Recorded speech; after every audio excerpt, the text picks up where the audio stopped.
cherish your 20s.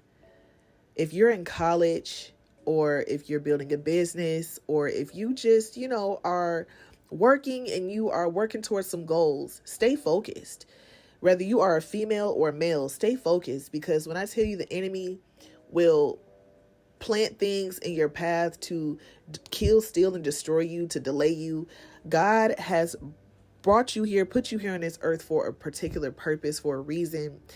And it is not for you to be depressed, suicidal, not loving yourself, not loving others, angry, mad all the time. That's not what he put you here for. He wants you to experience the kingdom, which is the joy and the peace of God. You know what I'm saying? You're not here to be sad all the time and all of those things. Jesus will fill you up with love. Okay, let me tell y'all about how I almost traded my inheritance for a pot of meat. Okay, looking crazy. Back in 2013, I was 19 years old, going on 20. I was a freshman in college, and I was head over heels for this boy that took me through the ringer, dragged me all through hell, all up and through there. Okay, all up and through there. It was crazy. It was ridiculous. It was embarrassing, to be honest with you. And the relationship did me so bold, I ended up leaving the faith. And I ended up becoming a witch. I was a witch. I was in the world of the occult. I was practicing tarot. I was doing all type of stuff, y'all. I was,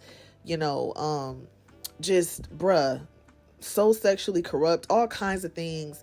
And I was on that path for about 7 years and 4 months.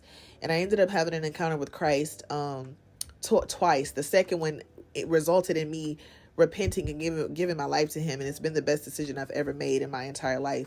I'm so grateful, because I was so unhappy.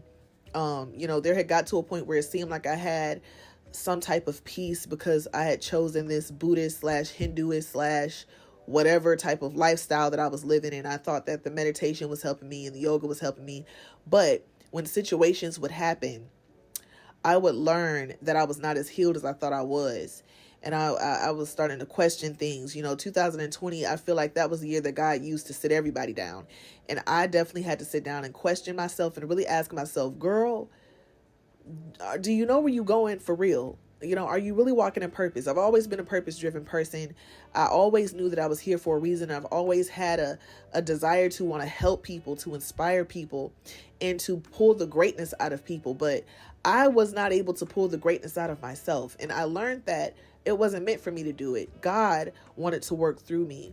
And so in me saying yes to him, February 2nd of 2022, I have allowed him to work through me in some different ways that I'm not used to. And, it requires a lot of submission. It requires a lot of obedience, but he also gives you peace in the process, and he gives you understanding, and he gives you wisdom, and he fills you up with love. And he's such a loving, patient, kind father. He really, truly is.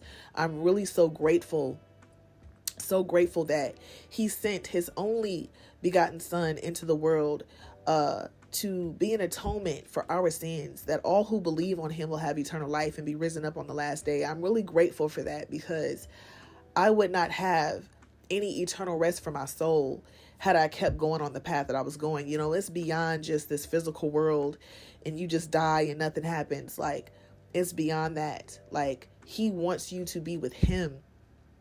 You go through all that suffering here on earth. He does not want you to go into eternity suffering. You know what I'm saying? So I just wanted to share that with you guys. I love y'all. Be blessed.